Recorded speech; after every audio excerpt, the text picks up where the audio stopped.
ইতিহাসের সবচেয়ে বড় জানাজায় পরিণত হতে যাচ্ছে আয়াতুল্লাহ খামেনির বিদায়বেলা। তেহরানের আকাশ আজ শোকের ঘন চাদরে ঢাকা। পুরো মধ্যপ্রাচ্য যেন হঠাৎ করেই থমকে দাঁড়িয়েছে এক অভাবনীয় এবং রুদ্ধশ্বাস দৃশ্যের অপেক্ষায়। 1989 সালে ইরানের ইসলামী বিপ্লবী গার্ডের রূপকার আয়াতুল্লাহ রুহুল্লাহ খমেনির জানাজায় লাখো মানুষের যে ঢল নেমেছিল, আজ যেন সেই ইতিহাসকেও ম্লান করে দিতে যাচ্ছে ইরান। চিরবিদায় নিচ্ছেন ইরানের সর্বোচ্চ ধর্মীয় এবং রাজনৈতিক নেতা আয়াতুল্লাহ আলী খমেনি। এটি কেবল একটি সাধারণ জানাজা বা শোকযাত্রা নয়, এটি হতে যাচ্ছে আধুনিক পৃথিবীর ইতিহাসের সবচেয়ে বড় এবং সবচেয়ে বিশাল এবং বিস্ময়কর এক রাষ্ট্রীয় প্রদর্শনী। সারা বিশ্ব থেকে আমন্ত্রিত হয়েছেন অন্তত 30টি দেশের শীর্ষ রাষ্ট্রপ্রধান এবং প্রতিনিধিরা। কিন্তু এই বিশাল আয়োজনের আড়ালে আসলে কি ঘটতে যাচ্ছে?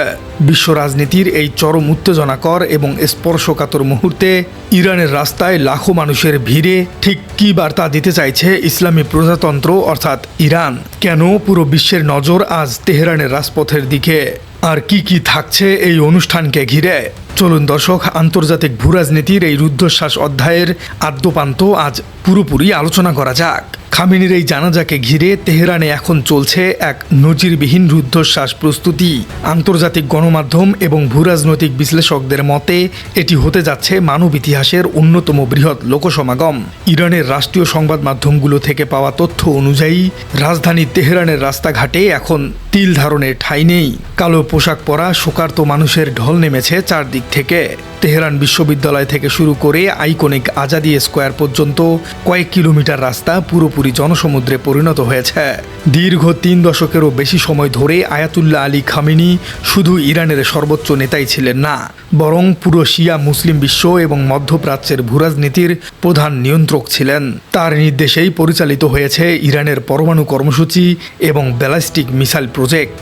তাই তার এই বিদায় বেলায় ইরানের আকাশ বাতাস আজ মুখরিত হয়ে উঠেছে লাখো মানুষের শোকগাথা এবং মার্শিয়া পাঠের শব্দে। শিয়া রীতি অনুযায়ী কালো পতাকা হাতে বুকে আঘাত করে শোক প্রকাশ করেছেন অগণিত সাধারণ ইরানি নাগরিক। লজিস্টিক এবং নিরাপত্তার দিক থেকে এত বড় আয়োজন সামলানো এক অকল্পনীয় চ্যালেঞ্জ। ইরানের এলিট ফোর্স রেভলিউশনারি গার্ডস বা IRGC পুরো রাজধানী জুড়ে নিচ্ছিদ্র নিরাপত্তার চাদর বিছিয়ে দিয়েছে। আকাশসীমায় যুদ্ধবিমান এবং অত্যাধুনিক সামরিক ড্রোন দিয়ে চলছে তীক্ষ্ণ এক নজরদারি। কারণ এই জানাজা কেবল একজন নেতার বিদায়বেলা নয়, বরং এটি পশ্চিমাদের প্রতি ইরানের সামরিক শক্তি, অভ্যন্তরীণ স্থিতিশীলতা এবং ইস্পাত কঠিন ঐক্যের এক বিশাল প্রদর্শনী হতে যাচ্ছে। এত বড় ভিড় সামলাতে গিয়ে যাতে পদদলিত হওয়ার মতো কোনো অনাকাঙ্ক্ষিত ঘটনা না ঘটে, সেজন্য হাজার হাজার স্বেচ্ছাসেবক এবং সামরিক বাহিনীর সদস্য দিনরাত কাজ করে যাচ্ছেন। ঠিক এই মুহূর্তে ইসরায়েলের তেল আবিব এবং আমেরিকার পেন্টাগনে চলছে চুলচেরা বিশ্লেষণ। এই বিশাল জনসমুদ্রে যদি কোনো ধরনের নাশকতা বা নিরাপত্তা বিঘ্নিত করার বিন্দুমাত্র চেষ্টা করা হয়, তবে পুরো মধ্যপ্রাচ্যে যে এক ভয়ঙ্কর যুদ্ধের দাবানল বেজে উঠবে তা এখন নিশ্চিত করেই বলা যাচ্ছে। এই মেগা ইভেন্টকে কেন্দ্র করে ইরানে ঘোষণা করা হয়েছে রাষ্ট্রীয় জাতীয় শোক। মূল জানাজা পড়ানোর কথা রয়েছে ইরানের শীর্ষ আলেম এবং অ্যাম্বাসি অব এক্সপোর্টসের মনোনীত নতুন সম্ভাব্য সর্বোচ্চ নেতার ইমামতিতেই। জানাজার প্রতিটি ধাপে ধাপে থাকছে আমেরিকা এবং ইসরায়েলের বিরুদ্ধে তীব্র স্লোগান এবং ক্ষোভের বহিঃপ্রকাশ। এই বিশাল জনসমুদ্রকে সাক্ষী রেখে ইরান মূলত বিশ্বকে দেখিয়ে দিতে চাইছে দেশের ভেতরে কোনো রাজনৈতিক বিভেদ নেই। সর্বোচ্চ নেতার প্রয়াণে রাষ্ট্রযন্ত্র এতটুকু দুর্বল হয়নি, বরং এই শোককে শক্তিতে পরিণত করে তারা মধ্যপ্রাচ্যে তাদের অ্যাক্সিস অব রেজিস্ট্যান্স বা প্রতিরোধ বলয়কে আরও অপ্রতিরোধ্য করে তুলবে।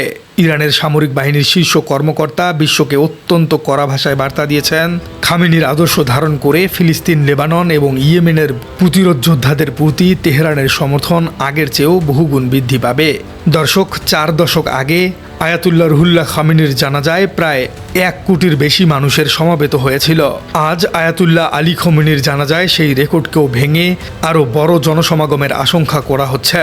কারণ বর্তমান বিশ্বে সামরিক এবং কূটনৈতিকভাবে ইরানের মিত্র দেশের সংখ্যা অনেক বেড়েছে।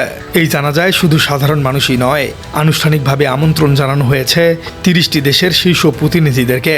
যোগ দিচ্ছেন রাশিয়া, চীন, তুরস্ক, কাতার সহ বিশ্বের ক্ষমতাধর রাষ্ট্রগুলোর জনপ্রতিনিধিরাও। একই সঙ্গে লেবাননের হিজবুল্লাহ, ইয়েমেনের হুতি এবং ইরাক ও সিরিয়ার বিভিন্ন মিলিশিয়া বাহিনীর শীর্ষ নেতারাও এই শোকযাত্রায় অংশ নিতে যাচ্ছেন, যারা এতদিন ইরানকে অর্থনৈতিক অবরোধ এবং কূটনীতির মাধ্যমে একঘরে করে রাখার স্বপ্ন দেখেছিল। এতগুলো দেশের শীর্ষ প্রতিনিধিদের তেহরানে উপস্থিতি তাদের জন্য এক চরম চপেটাঘাত। বিশ্বের এই সর্ববৃহৎ জানাজায় মধ্যপ্রাচ্য এবং পাশ্চাত্যের পাশাপাশি দক্ষিণ এশিয়া থেকেও যোগ দিচ্ছেন হেভিওয়েট রাজনৈতিক ব্যক্তিত্বরা। এরই ধারাবাহিকতায় আয়াতুল্লাহ আলী খামেনির রাষ্ট্রীয় জানাজায় অংশ নিতে বাংলাদেশ থেকে একটি হাই প্রোফাইল এবং অত্যন্ত শক্তিশালী প্রতিনিধি দল ইতিমধ্যেই ইরানের উদ্দেশ্যে রওনা হয়েছে। জানা গেছে 11 দলীয় জোটের প্রতিনিধি হিসেবে এই সফরে গেছেন বিশিষ্ট রাজনৈতিক ডক্টর এস.এম. খালিদুজ্জামান। তবে এই হাই প্রোফাইল প্রতিনিধি দলের নেতৃত্ব দিচ্ছেন বাংলাদেশ জামায়াতে ইসলামের নায়েবে আমির এবং সংসদ সদস্য অধ্যাপক মুজিবুর রহমান। এই শক্তিশালী দলে আরও রয়েছে এনসিপির নাসির উদ্দিন পাটোয়ারি। সবচেয়ে উল্লেখযোগ্য এবং চমকপ্রদ বিষয় হল বর্তমান বিএনপি সরকারের পক্ষ থেকেও শীর্ষ পর্যায়ের প্রতিনিধিত্ব নিশ্চিত করা হয়েছে, আর তিনি হচ্ছেন জাতীয় সংসদের স্পিকার মোহাম্মদ হাফিজ উদ্দিন। রাজনৈতিক ও কূটনৈতিক বিশ্লেষকদের মতে বাংলাদেশের এই বিশাল এবং বৈচিত্র্যময় রাজনৈতিক প্রতিনিধি দলের ইরান সফর অত্যন্ত তাৎপর্যপূর্ণ। ঐতিহাসিকভাবেই বাংলাদেশ ও ইরানের মধ্যে চমৎকার সাংস্কৃতিক এবং বাণিজ্যিক সম্পর্ক রয়েছে। স্পিকার হাফিজ উদ্দিনের মতো রাষ্ট্রের অন্যতম শীর্ষ ব্যক্তির এই জানাজায় অংশগ্রহণ স্পষ্টভাবে প্রমাণ করে যে পরিবর্তিত রাজনৈতিক প্রেক্ষাপটে বাংলাদেশ এখন অত্যন্ত স্বাধীন এবং বহুমুখী পররাষ্ট্রনীতি অনুসরণ করছে।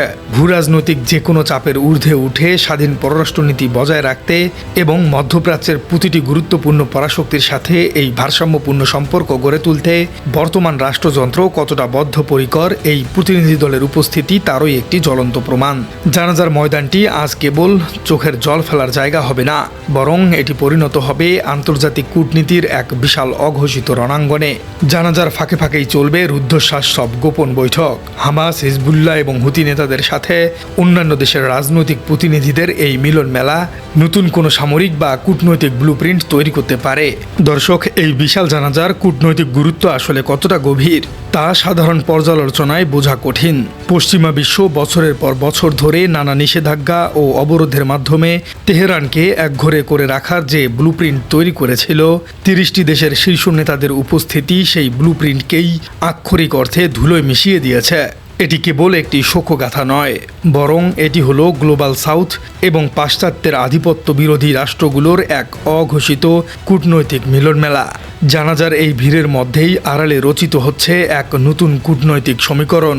শোক প্রকাশের আবরণে বিভিন্ন দেশের শীর্ষ প্রতিনিধিরা নিজেদের মধ্যে যে অত্যন্ত গোপন এবং দ্বিপাক্ষিক আলোচনাগুলো সেরে নিচ্ছেন, তা আগামী দিনের মধ্যপ্রাচ্য থেকে শুরু করে পুরো বিশ্বের ভূরাজনীতিক মানচিত্রে এক অভাবনীয় পরিবর্তন নিয়ে আসতে পারে।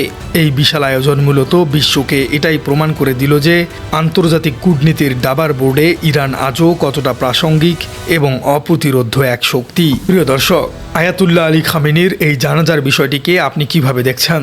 কেন তাকে এতদিন লুকিয়ে রাখা হয়েছিল? আর তার জানাজার মাধ্যমে ইরান যেসব কূটনৈতিক চাল চালছে সেগুলোকে আপনি কিভাবে মূল্যায়ন করছেন? কমেন্টে জানিয়ে দিন আপনার মূল্যবান মতামত। আর আমাদের চ্যানেলে নতুন হয়ে থাকলে চ্যানেলটি সাবস্ক্রাইব করে বেল আইকনটি বাজিয়ে দিন। দেখা হচ্ছে পরবর্তী কোনো ভিডিওতে।